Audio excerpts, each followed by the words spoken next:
Our community has been hard hit. Where we're at here in Luzerne County, the outbreak of COVID-19 is worse here than it is in the city of Pittsburgh and the surrounding counties there. We right now wait under an indefinite stay-at-home order as many public places are closed without a timeline for return. In the face of so many closures, that's led many of us to ask, how long will this last for our church, and when do we hope to reopen Sunday gatherings? Well, let me give you some principles that are informing our leadership's decisions. First, we will prioritize the health and safety of our people. The data shows that there's only a small chance of death from COVID-19, but the data also shows that gatherings above 50 people significantly increase the risk of infection.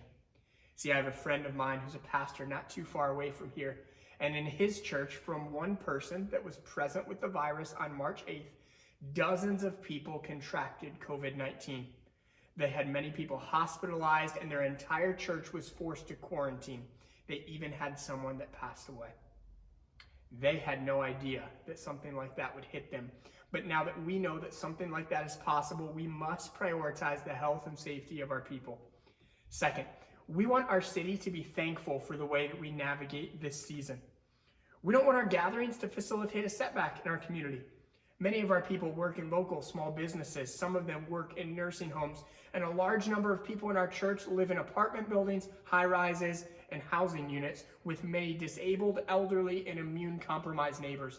We would never want to risk someone catching something here that they take back to their neighbors and coworkers, infecting an entire community or workforce. Third, we will stay committed to our mission while being creative with our methods. Church is not an event you attend, it's a community that you engage in. Now's our chance to live that out. While we love Sundays together, our Sunday gatherings are not designed for safe social distancing.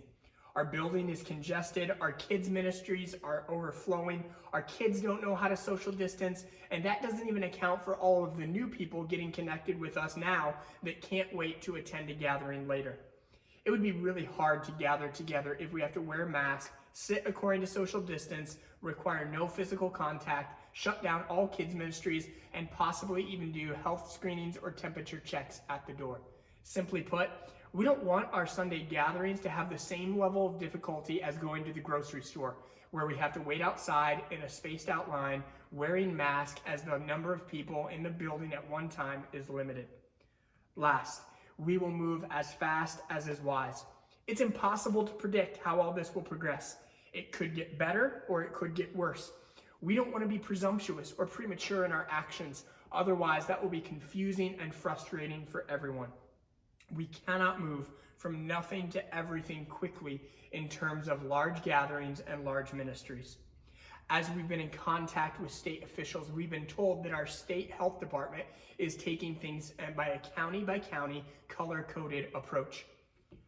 So here's what that means. When a county is listed as red, as we are in Luzerne County, then we are under an indefinite stay-at-home order until the number of cases here in Luzerne County significantly drops.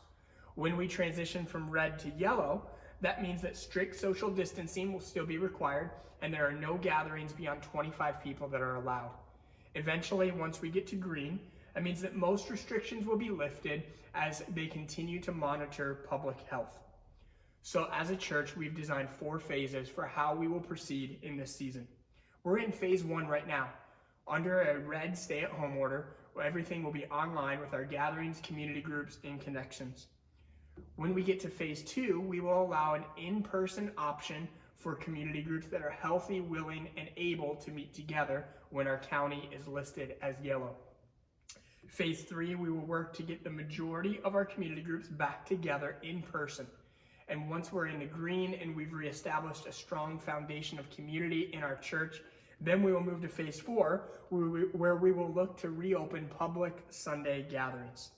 See, information is changing weekly, and we're reevaluating consistently. Here's 2 things that you need to know. 1, we will lag at least 3 weeks behind any restrictions being lifted because we've been told by health officials that the first 2 to 3 weeks is critical to determine whether or not restrictions being lifted is working or whether or not restrictions need to be tightened again. Secondly, you need to know that Lackawanna County will probably be much different than Luzerne County. Our friends and other churches in Scranton and the surrounding communities there have less than half the cases there that we have here. See, with the rapid change of information, all of this is written in pencil, not pen, as we work as hard and as fast as we can to do as much as we can. I miss people and gatherings as much as you do. But if we want to rush back into large gatherings and groups, we have to answer two questions. Is it worth the risk, and what if we're wrong? We don't believe that it's worth the risk to rush anything, because if we're wrong by moving too slowly, we lose very little. But if we're wrong by acting too rashly or rapidly, we stand to lose a lot in our church and in the surrounding community. Church leader Alan Hirsch has written, "To master chess, remove the queen. You'll learn what all the other pieces do. Sunday services are the church's queen. We struggle to imagine doing anything without it. Evangelism, community, teaching, etc. The queen is out for now. Can we relearn how to be the church in all its forms? I believe that we can, and I believe that we are as we continue to move forward. I'm extremely optimistic about this challenging season in our church, and while cautiously taking steps for the future. We love you, we miss you, we're praying for you as we keep journeying through this season."